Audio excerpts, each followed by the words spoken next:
В российских школах сдавали на выбор физику и литературу. Физику выбрали четверть участников основного периода. Литературу чуть меньше – 53,5 тысячи человек по стране. В Пятую Назрановскую школу для наблюдения прибыли представители регионального Минобра, а также федеральные инспекторы и общественные наблюдатели. Марина Муталиева расскажет подробно. Будьте уверены, каждый, кто учился в школе, по силам сдать ЕГЭ. Все задания составлены на основе школьной программы. Поэтому каждый из вас может успешно сдать экзамен.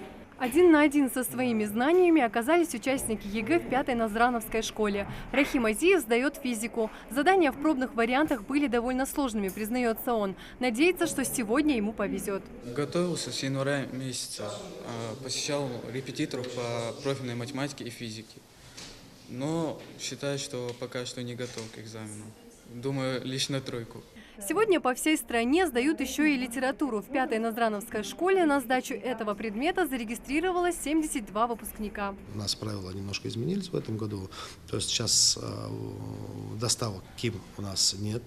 Мы КИМы распечатаем прямо в аудитории, прямо перед участником. Это только в Назрань. В районах у нас пока еще по старинке доставка КИМ, но в районы на следующий год переводят тоже. В школу приехали надзорные органы, представители регионального Минобра, а также федеральный инспектор. Они контролируют проведение ЕГЭ на всех этапах. Заявлено более 600 человек.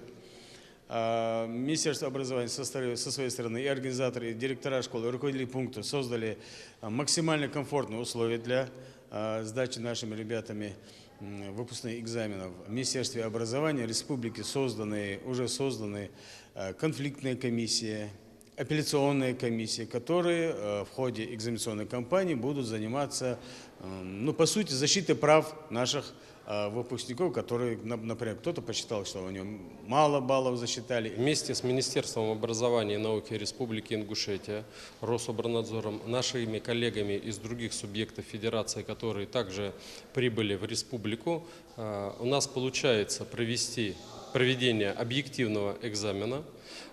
Результаты мы пока ждем, результаты детей, но по сравнению с прошлым годом мы видим очень хорошую тенденцию, она очень сильна. Тенденция максимального проведения экзамена по-честному. Минимальное количество у нас детей, которые продолжают приходить с мобильными телефонами, минимальное. Во многих пунктах по итогам проведения экзамена нет ни одного замечания. По данным Минобра, подавляющее большинство выпускников Ингушетии успешно справляются с заданиями ЕГЭ. И это заслуга родителей, которые ответственно подошли к образованию своих детей. Марина Муталиева, Адам Далаков, Новости 24.